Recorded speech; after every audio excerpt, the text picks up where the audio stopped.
신학자 윌리엄 바클레이는 말합니다. 부활이 없이는 교회의 존재의 의미가 없다. 부활이 없이는 교회를 설명할 수 없다는 말을 남겼습니다. 이는 기독교에서 부활이 얼마나 중요한 요소인지를 단적으로 나타내는 말입니다. 그렇습니다. 기독교는 빈 무덤의 신비 위에 세워진 생명의 종교입니다. 부활의 종교입니다. 영생의 종교입니다. 주님의 부활 사건은 하늘 아버지께서 온 인류에게 주신 최고의 선물이라는 사실을 말씀드립니다. 유럽 북부 지역에 위치한 스칸디나비아에 베드로라는 사람이 있었습니다. 어부였습니다. 어느 날 그는 사랑하는 아들과 함께 고기잡이에 나섰습니다. 그런데 그날따라 전혀 예상치 못했던 폭풍이 몰아쳤습니다. 베드로의 옷은 나뭇잎처럼 표류했습니다. 칠흑 같은 밤, 베드로는 파도와 강풍에 맞서 몇 시간을 싸웠으나 방향과 기력을 모두 잃고 자포자기 상태였습니다. 바로 그때 먼 곳에서 강렬한 불기둥이 솟구쳤습니다. 불기둥이 솟구쳤다라고 하는 것은 무슨 의미겠어요? 육지에서 불기둥이 솟구치는 거잖아요. 바다 한가운데서 불기둥이 솟구치는 게 없잖아요. 아, 육지가 가까이 있구나. 그래서 베드로는 사력을 다해 불기둥이 있는 곳으로 노를 저었습니다. 그런데 놀랍게도 그곳은 자신이 사는 마을이었습니다. 아내가 남편을 맞으며 통곡했습니다. 그런데 통곡한 이유가 달랐습니다. 여보, 제 실수로 우리 집에 불이 나서 세간을 몽땅 태웠어요. 이를 어떻게 하면 좋아요? 어떻게 하면 좋아요? 남편이 어떻게 반응했을까요? 당신이 실수로 집에 불을 낸 것이 그것은 바로 내 아들을 다시 살리신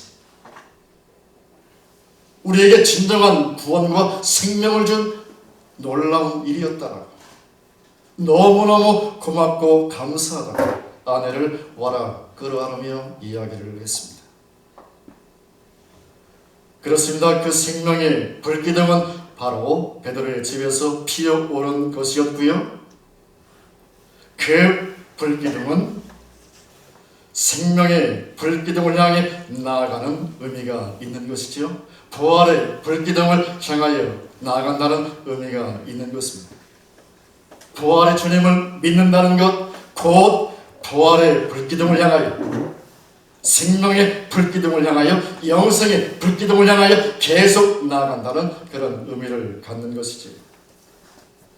사랑하는 성도 여러분, 예수님의 부활은 창조 이래의 전무후무한 역사적 사건인 것입니다. 십자가상에서 다 이루었다 하시고 운명하신 주님께서 사흘 만에 다시 사망의 권세를 이기시고 부활로 승리를 하셨습니다. 지금까지 살아계시고 영원히 살아계실 영원한 하나님이십니다. 주님의 부활은 하나님께서 사망 가운데 신음하며 절망 가운데 괴로워하는 인생들에게 주시는 최고의 선물 중에 선물이라는 사실을 여러분 기억하시기를 바랍니다. 사망의 권세를 이기시고 부활하신 주님을 모시고 사는 사람은 영생의 복이 있는 자입니다. 찬란한 부활의 아침을 바라보며 사는 사람은 삶의 가치관이 전혀 다른 자입니다. 영원한 하늘의 소망을 두고 사는 사람은 이 땅의 작은 일에 일희일비하지 않는 사람입니다. 부활 생명을 얻은 사람은 하늘의 기쁨과 평강을 누리며 늘 찬송의 삶을 사는 사람입니다. 벙어리가 되어도 찬양하며 사는 사람들입니다. 그들이 바로 진정한 그리스도인들입니다. 바로 오늘 저와 여러분들인 줄로 믿습니다. 아멘. 이 사랑하는 성도 여러분, 오늘은 주님께서 사망의 권세를 이기시고 부활로 승리하신 가장 복되고 가장 영광스러운 날입니다. 부활의 기쁨과 감격이, 부활의 권능과 영광이 여러분의 심령과 삶 속에 차고 넘치시는 은혜가 있으시기를 주 안에서 축복합니다. 오늘 우리 주님께서 부활하신 가장 복된 날에 부활의 최고의 선물인 이유가 무엇인가를 살펴보면서 함께 은혜를 나누고자 합니다. 예수님의 부활은 최고의 선물입니다. 첫째로 예수님께서 하나님의 유일한 아들이라는 하나님의 보증이기 때문에 그렇습니다. 예수님께서 하나님의 유일한 구원자라는 사실, 하나님께서 많은 구원자 이름을 이 땅에 주신 것이 아니라 오직 예수 그리스도, 하나님의 아들 예수 그리스도만이 유일한 구원자라는 사실을 하나님께서 보증하시는 사건이기 때문인 것입니다. 주님의 제자들인 성령 강림 후에 예수님의 부활 소식을 전했습니다. 사도행전 2장 32절을 보면 이 예수를 하나님이 살리시니라 우리가 다 이 일의 증인이로다. 그리고 오늘 본문 15절 말씀 같이 읽겠습니다.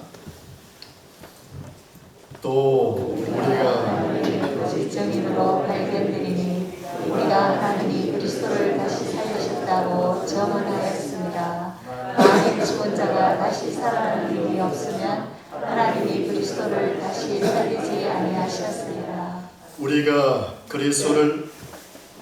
하나님이 그리스도를 다시 살리셨다고 증언하였습니다. 주님의 제자들은 증언합니다. 하나님께서 그리스도를 다시 살리셨다라고, 하나님께서 그리스도를 다시 살리셨다라고 증언하고 있습니다. 이처럼 성경은 주님의 부활에 대해서 하나님께서 예수를 다시 살리셨어라고 표현을 하고 있지요. 예수님의 부활을 능동태가 아니라 수동태로 표현을 하고 있습니다. 왜?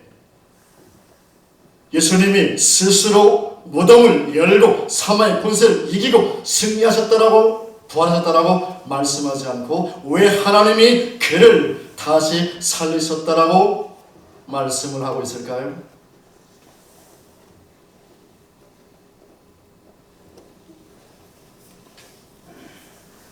당시 십자가 사건을 목격했던 사람들은 예수님의 십자가의 죽음으로 모든 것이 다 끝났다라고 생각을 했습니다. 예수께서 스스로 하나님의 아들이라고 하는 주장도 헛소리였다라고 생각을 했습니다. 예수님이 유일한 메시아라고, 구원자라고 외쳤던 제자들의 그 소리도 다 헛소리였다라고 생각을 했습니다. 예수님에 대해 일말의 희망을 품고 있던 경건한 사람들도 주께서 십자가에 죽으시자 다 부질 없는 것이었다라고 생각을 했습니다. 그런데 하나님께서 예수님을 무덤에서 일으켜 다시 살리신 것이지요. 이는 하나님께서 예수가 당신의 유일한 아들이라고 하는 사실, 당신이 이 땅에 내보낸 유일한 구원자라고 하는 사실을 확증해 주시는 사건이었다라고 하는 것입니다. 이 일로 제자들에게 두 가지 변화가 생겼습니다. 이 하나는 제자들의 믿음이 굳건해졌다는 것이지요. 요한복음 20장 24절 29절을 보면 주님께서 부활하신 후 두 번째로 제자들을 찾으신 내용이 기록되어 있습니다. 첫 번째, 부활의 몸으로 제자들을 만났을 때 그곳에는 도마가 없었어요. 그런데 두 번째 제자를 만났을 때 그 가운데 도마가 함께하고 있었습니다. 그리고 예수님은 이 도마가 나의 부활을 의심하는구나 라고 알게 되었어요. 그래서 의심하는 그 도마에게 확신을 주고자 주님께서 다시 찾아오신 것이죠. 그리고 의심 많은 도마에게 말씀하십니다. 요한복음 20장 27절로 28절 같이 읽겠습니다. 도마에게 이르시되 내 손가락을 내밀어 내 손을 보고 내 손을 내밀어 내 옆구리에 넣어보라. 그리하여 믿음 없는 자가 되지 말고 믿는 자가 되라. 도마가 대답하여 이르되 나의 주님이시요 나의 하나님이시니라. 그렇습니다. 주님의 부활 사건은 도마처럼 의심하는 제자들에게 의심을 떨쳐버리겠습니다. 믿음이 흔들리던 제자들에게 믿음을 굳건하게 해 주었습니다. 오늘도 마찬가지입니다. 정말 하나님이 살아계실까? 정말로 하나님이 나를 사랑하실까? 하나님을 섬기는 사람이 수없이 많은데 그 하나님께서 정말 나를 사랑하실까? 나를 알긴 하실까? 사랑하는 여러분, 하나님은 전지전능하신 분이십니다. 하나님은 모든 곳에 동시에 존재하실 수 있으신 분입니다. 할렐루야. 모든 곳에 동시에 존재하시며 모든 사람들을 동시에 바라보시며 모든 사람들의 기도 소리를 동시에 들으시는 전지전능하신 하나님이시지요. 무소부재하신 하나님이신 것입니다. 그러므로 하나님은 정확하게 저와 여러분들을 보시고 아시고 들으시고 살피시고 역사하시고 은혜 주시는 하나님이라는 사실을 여러분 기억하시기를 바랍니다. 할렐루야. 부활하신 주님을 만나면 모든 것이 해결됩니다. 할렐루야. 의심이 사라집니다. 불신이 사라지는 줄로 믿습니다. 도마가 부활하신 주님을 만난 뒤에 나의 주님이시요 나의 하나님이십니다 라고 고백했던 것처럼 우리도 부활의 주님을 만나면 굳건한 믿음 위에 서게 될 줄로 믿습니다. 오늘 말씀 속에서 나를 찾아오시는 부활의 주님을 만나시기를 주 안에서 축복합니다. 반석 같은 믿음의 사람들로 세워지는 귀한 시간 되시기를 주 안에서 축복합니다. 누가복음 24장 1절로 12절을 보면 안식 후 첫날 새벽에 여자들이 주님의 무덤을 찾아갑니다. 남자들은 뭐였나 모르겠어요. 하여간 여성들이 주님이 운명하시고 그리고 안식 후 첫날 새벽이 되었을 때 오늘날로 말하면 주일날이거든요. 안식 후 첫날 새벽 주일날에 여자들이 예수님의 무덤을 찾아갔다가 주님께서 부활하신 사실을 깨닫게 된 거지요. 무덤이 비어 있습니다. 부활의 주님을 만났습니다. 그리고 부활의 주님께 정말 살아나셨다는 사실을 알게 되었습니다. 부활하신 주님을 만난 여인들이 가장 먼저 한 일은 무엇이었을까요? 무슨 일을 했어요? 부활의 주님을 만났습니다. 너무나 벅차오르는 감격을 마음에 품게 되었습니다. 입이 가만히 있을 수가 없었어. 그래서 주님의 부활 사실을 제자들에게 전했습니다. 사람들에게 전했습니다. 그렇다면 왜 하나님께서는 이 놀라운 주님의 부활 소식을 제자들이 아니라 남자들이 아니라 여성들에게 먼저 알려주셨을까요? 그 이유가 뭘까요? 여자들은 남자들에 비해서 입이 싸기 때문에가 아니라 남성들보다 여성들이 더 주님을 뜨겁게 사랑했기 때문인 줄로 믿습니다.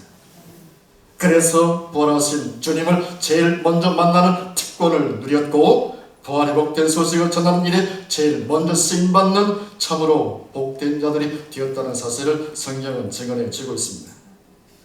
여성들이 주님의 부활 소식을 전했기에 제자들도 담대하게 생명을 다해 부활의 주님을 증언하게 되었습니다. 초대교회가 믿음 안에서 든든히 서갈 수 있게 되었습니다. 그렇습니다. 부활하신 주님을 만나게 되면 우리 입이 가만히 있을 수가 없습니다. 누군가 이 놀랍고 복된 소식을 전하게 되고 부활의 증인으로 살게 됩니다. 사랑하는 성도 여러분, 부활하신 주님을 유일한 하나님의 아들로 만나십시오. 부활한 주님을 유일한 구원자로 만나십시오. 그리고 이 복된 주님의 부활 소식을 증언하며 살아가는 부활의 증인들이 다 되시기를 주 안에서 축복합니다. 예수님의 부활은 최고의 선물입니다. 둘째로 믿는 자에게 부활 생명이 있다는 하나님의 확증이기 때문에 그렇습니다. 중국 하남성 정주 가까운 곳에 북망산이라는 산이 있습니다. 옛 중국 문헌에 보면 사람들이 죽어서 꼭 묻히고 싶어하는 것이 바로 이 북망산입니다. 그도 그럴 것이 거대한 황하강이 주변에 흐르고 있습니다. 그래서 황하강이 범람하면 그 일대 증오는 남아나는 것이 없습니다. 물론 묘지들로 다 사라져 버립니다. 오직 북망산에 쓴 묘지만 그대로 남아있게 되는 것이요. 그래서 이 북망산에는 부자라든지 출세한 사람이라든지 영웅호공들만 묻히는 산이 바로 북망산입니다. 그런데 천하를 호령하던 수많은 영웅호걸들이 다 사망 앞에 잠잠한 양처럼 순종하여 그 무덤 속에 누워 있습니다. 이것이 바로 연약한 우리의 인생의 모습인 것이죠. 성경 시편 49편 14절 같이 읽겠습니다. 그들은 다 양같이 소래를 위로 작정되었으니 사람이 그들의 목자의 것이라. 정직한 자들이 아침에 그들을 다스리니 그들의 아름다움은 소멸하고 소울이 그들의 거처가 되리라. 그들은 다 양같이 수월 음부 지옥의 두기로 작정되었으니 사망이 그들의 목자일 것이라. 사망을 의인화하여 표현한 식구인데요. 그 사망이 목자처럼 모든 인간들을 양떼로 삼아 저 음부로 저 지옥으로 몰아간다는 것입니다. 사망이란 놈이 입을 쫙 벌리고, 입이 얼마나 큰지 몰라요. 사망이란 놈이 입을 쫙 벌리고 모든 생명들을 다 삼켜버렸습니다. 창조 이래 얼마나 많은 사람들이 이 땅에 살다 갔겠어요. 이 사망이란 놈이 입이 얼마나 큰지 쫙 벌리고 모든 태어난 사람들을 다 삼켜버렸어요. 지금도 배가 고픈지 계속 생명들을 삼키고 있습니다. 사랑하는 여러분, 죽음은 누구나 다 가는 길이죠. 죽음은 누구도 한가할 수 없는 길이죠. 죽음은 누구도 대신할 수 없는 길이지요. 그리고 죽음은 언제 어디서 어떻게 맞이할지 아무도 모른다는 사실입니다.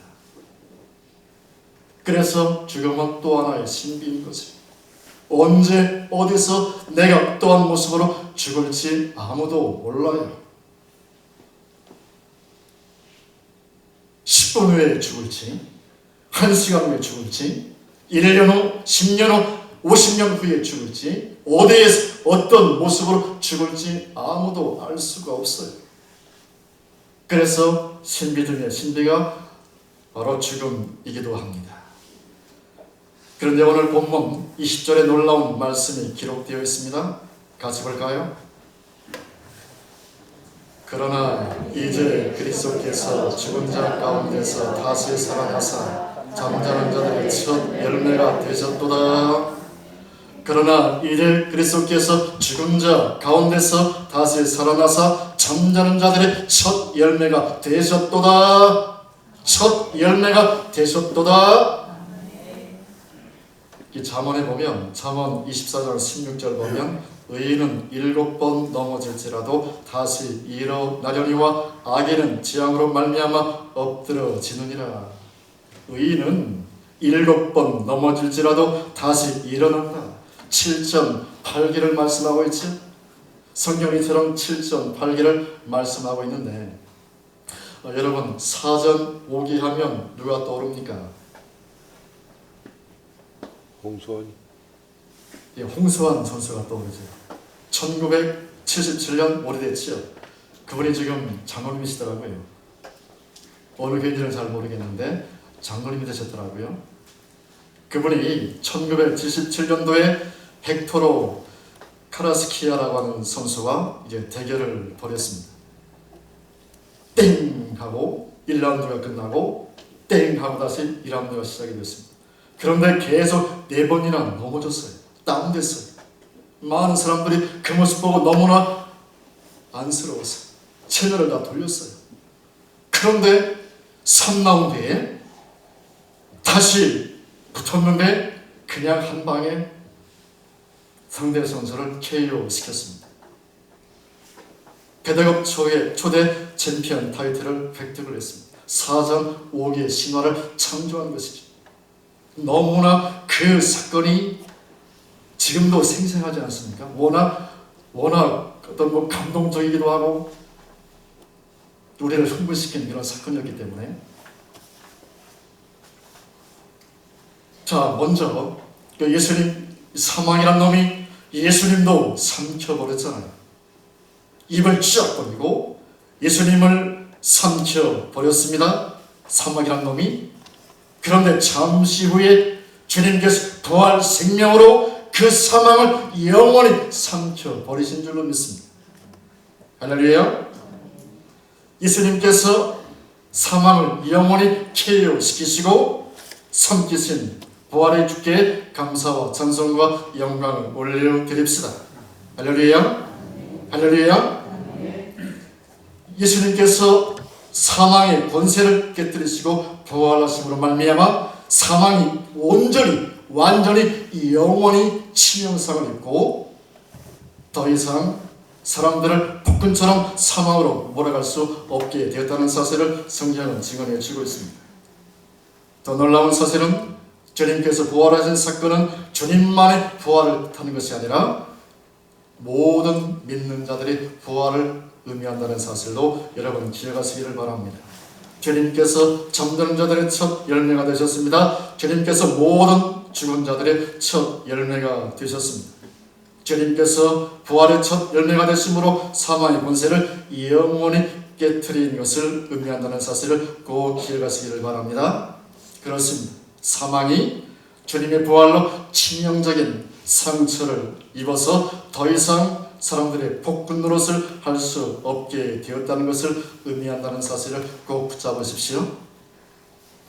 이 사랑하는 성도 여러분, 이 세상에서 가장 무서운 것은 무엇일까요? 무엇이 가장 무서워요? 호랑이가 무서워요? 귀신이 무서워요? 뭐가 무서워요? 가장 무서운 것이 바로 죄입니다. 왜 그럴까요? 죄에는 사망의 권세가 있기 때문에 그래요. 죄의 싹은 사망이라. 죄의 열매가 바로 사망이기 때문에 사람이 죽는 이유가 바로 죄 때문이라는 사실을 성경은 증언해 주고 있는 거죠. 그래서 바로 죄가 가장 무서운 것입니다. 사망의 권세가 있기 때문에 그렇습니다. 죄의 싹은 사망이기 때문에 죄를 지은 자는 죽음을 면할 수 없습니다. 사망을 면할 수 없습니다. 하나님의 심판을 면할 수 없습니다. 지옥 형벌을 면할 수 없습니다. 그런데 주님께서 온 인류의 죄 문제를 십자가에서 속죄 피를 흘리심으로 죄 문제를 해결해 주셨습니다. 할렐루야. 부활의 첫 열매가 되셨습니다. 사망을 영원히 삼키심으로 그 놀라운 주님의 부활 사건을 통해서 우리로 하여금 사망의 문제를 영원히 해결해 주셨습니다. 죄의 권세, 사망의 권세를 이기시고 부활하셨습니다. 부활의 첫 열매가 되셨습니다. 사망의 권세를 영원히 무력화시키셨습니다. 할렐루야. 그래서 부활의 주님을 믿는 저와 여러분들은 잠시 죽음을 경험하지만 저와 여러분들은 잠시 후에 놀라운 부활 생명을 덧입고 영원히 천국에서 살게 될 줄로 믿습니다. 그러므로 이제 그리스도 예수 안에 있는 자에게는 결코 정죄함이 없나니 이는 그리스도 예수 안에 있는 생명의 성령의 법이 죄와 사망의 법에서 너를 해방하였습니다. 할렐루야. 죄와 사망의 법에서 저와 여러분들은 영원한 해방을 받았습니다. 로마서 8장 11절 같이 볼까요? 예수를 죽은 자 가운데서 살리신 이의 영이 너희 안에 거하시면 그리스도 예수를 죽은 자 가운데서 살리신 이가 너희 안에 거하시는 그의 영으로 말미암아 너희 죽을 몸도 살리시리라. 예수를 죽은 자 가운데 살리신 이의 영이 하나님의 성령이 너희 안에 왔으면 그리스도 예수를 죽은 자 가운데서 살리신 이가 너희 안에 거하시는 그의 영으로 하나님의 영이신 성령으로 말미암아 너희 죽을 몸도 살리시리라. 물과 성령으로 우리는 거듭났습니다. 할렐루야. 성령이 우리 안에 오셨습니다. 할렐루야. 구원의 보증금으로 내 안에 오셨습니다. 그분이 내 안에서 나와 함께 영원히 살아계시죠. 그 성령이 나를 다시 아버지께서 성령을 통하여 아들을 살리신 것처럼 부활 생명으로 일으켜 세우신 것처럼 하나님께서 성령으로 저와 여러분들의 죽은 몸도 다시 일으켜 세우신다라고 말씀을 하고 있습니다. 이 시간 사망에게 작별 인사를 합시다. 사망아 안녕. 자, 손을 좀 들고 좀 이렇게 손 흔들면서 해보셔요. 사망아 안녕. 사망아 영원히 안녕. 할렐루야. 우리는 영원히 살 사람들이에요. 영원한 부활 생명을 입고 천국에서 영생 복락을 누리며 영원히 살 부활의 주님을 믿는 사람들인 것입니다. 그렇습니다. 인류가 죄와 사망의 법에서 벗어나는 길은 단 하나입니다. 부활이요 생명이신 주님을 믿고 나의 구원자로 영접하는 것밖에 없습니다. 예수께서 말씀하시기를 나는 부활의 생명이니 나를 믿는 자는 죽어도 살겠고 무릇 살아서 나를 믿는 자는 영원히 죽지 아니하리니 이것은 내가 믿느냐. 아멘 아멘 아멘. 제가 부활의 주님을 믿나이다. 주님의 십자가와 부활을 믿는 자는 죄와 사망으로부터 완전히 영원히 해방되었습니다. 부활의 첫 열매이신 주님을 믿는 성도들은 죽더라도 잠시 죽더라도 부활이 될 것입니다. 영원한 부활 생명을 얻을 것입니다. 더 이상 사망의 지배를 받지 않을 것입니다. 그렇습니다. 주님의 부활은 우리에게는 부활 생명과 영생의 가장 확실한 하나님의 보증인 것입니다. 로마에 가면 이 카타콤이라고 하는 그런 성지 순례에 많이 가는 카타콤이 있는데 초대교회 교인들이 박해를 피해서 지하 공동묘지에서 신앙을 지키고 예배를 드리며 살던 곳입니다. 이 한 번은 이곳에 로마 군인들이 들어닥쳤습니다. 그런데 워낙 미루어서 그 안에 있는 모든 사람들 다 잡을 수가 없었어요. 입구에 있는 몇 사람만 잡아서 경고한다는 의미로 그 입구에다가 그 사람들을 십자가를 세워놓고 십자가에 못 박아 놓은 거지요.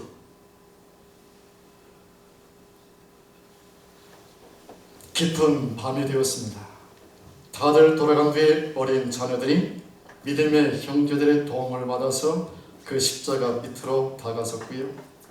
십자가에 달린 엄마 아빠가 마지막 유언과도 같은 말을 아이들에게 합니다.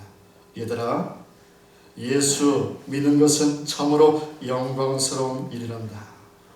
너희는 절대로 무슨 일이 있어도 믿음을 버리지 말아라. 주님께서 사망의 권세를 이기시고 부활로 승리하신 것처럼 나도 부활할 것이다.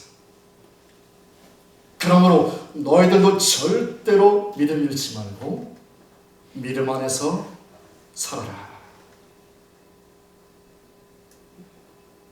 아들, 딸들아, 잠시 후에 천국에서 다시 만나자꾸나.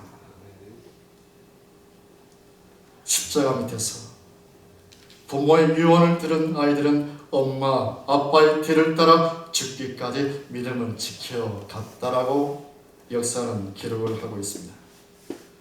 사랑하는 여러분, 부활 생명, 즉 영생의 보증을 받고 사는 사람에게는 죽음은 더 이상 두려운 존재가 아닌 줄로 믿습니다. 죽음을 겁내지 않는 사람에게는 어떠한 실패가 다 찾아오고 그 앞에 험산 주량이 가로막혀 있다 할지도 절대로 좌절하거나 절망하거나 원망하거나 불평하지 않는 줄로 믿습니다. 오뜨기처럼 다시 일어납니다. 할렐루야. 넘어지면 또 일어나면 되잖아요. 넘어지면 또 일어나. 넘어지면 또 일어나. 또다시 시작하고 또다시 출발하고. 그래서 끝내는 이기고 끝내는 이루어냅니다. 이것이 바로 부활 신앙인 것입니다. 사랑하는 여러분, 삶이 여러분들을 슬프게 합니까? 슬퍼하지 마십시오. 부활의 주님을 믿음으로 부여잡으시고 부활의 권능을 힘입으시고 넘어지면 또 일어나십시오. 넘어지면 또 일어나십시오. 망했으면 다시 시작하십시오. 또 망하면 다시 시작하십시오. 부활 신앙으로 승리의 길을 걸어가시는 은혜가 있으시기를 주 안에서 축복합니다. 예수님의 부활은 최고의 선물입니다. 셋째로 영원토록 함께 하시겠다고 약속하신 임마누엘 하나님의 동행의 선언이기 때문에 그렇습니다. 제자들은 주님께서 십자가에 달려 돌아가신 뒤에 깊은 절망 속에 빠지게 되었습니다.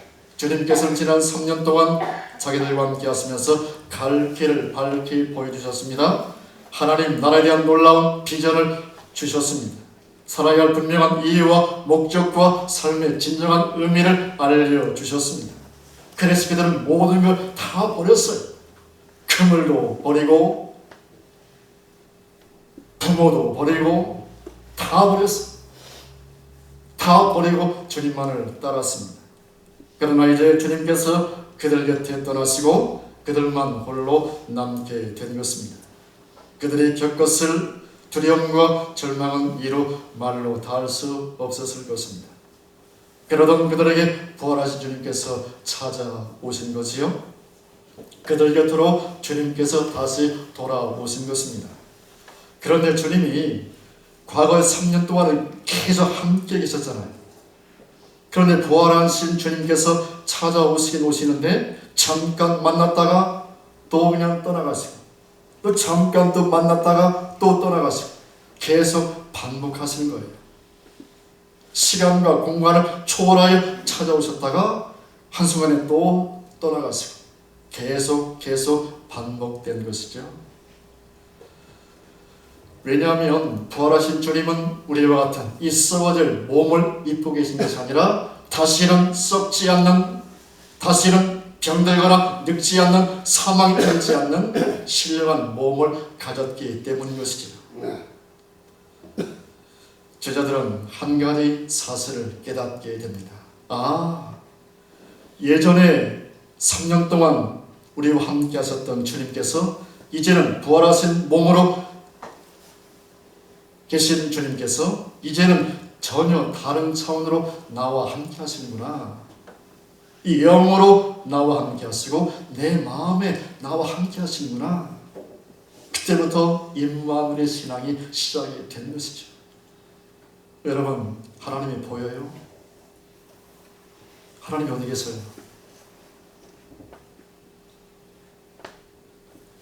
우리도 오늘 동일한 임마누엘 신앙을 우리도 가지고 있지 않습니까? 내 안에 계세요. 주님이 성령으로 내 안에 오셨어.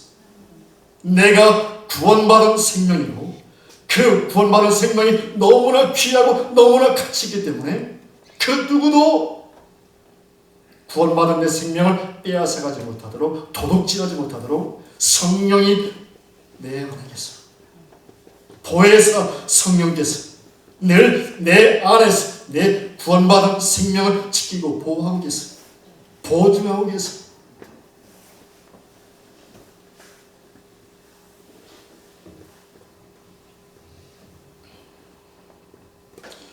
이 마태복음 28장 20절에 주님께서 승천하시기 전 제자들에게 위로의 말씀을 약속으로 주십니다.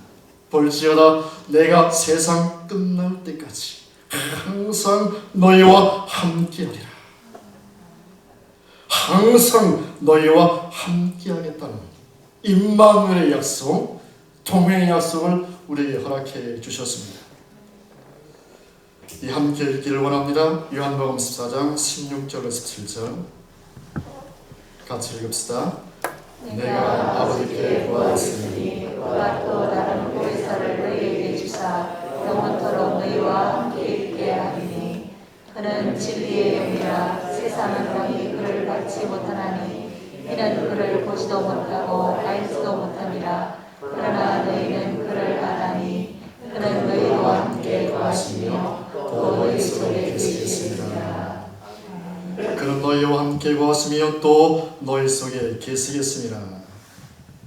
그가 또 다른 보혜사를 너희에게 주사 영원토록 너희와 함께 있게 하리니. 20절을 보면 그날에는 내가 아버지 안에 너희가 내 안에 내가 너희 안에 있는 것을 너희가 알리라. 그래서 성부, 성자, 성령 하나님께서 성령으로 내 안에 임재해 계십니다. 나와 영원히 함께하십니다. 우리의 생명이 다하는 그날 우리는 성령님의 임재 안에서 천군 천사들에게 받들려서 영원한 천국으로 우리의 주소가 영원히 옮겨지게 될 것입니다. 할렐루야. 에베소서를 통해서 우리에게는 주소가 두 개가 있다는 말씀드렸지요. 에베소에 사는 성도들, 울진에 주소를 두고 사는 성도들, 육적인 주소지요. 그리스도 안에 사는 자들, 이 영적 주소지요.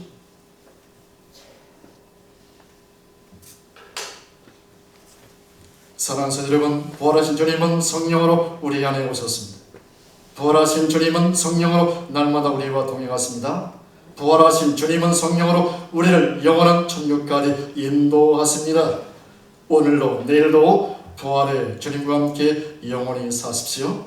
주님의 손을 부여잡고 찬란한 부활의 아침을 향하여 힘차게 달려가시는 가장 복된 자로, 가장 행복한 자로 사시기를 주 안에서 축복합니다.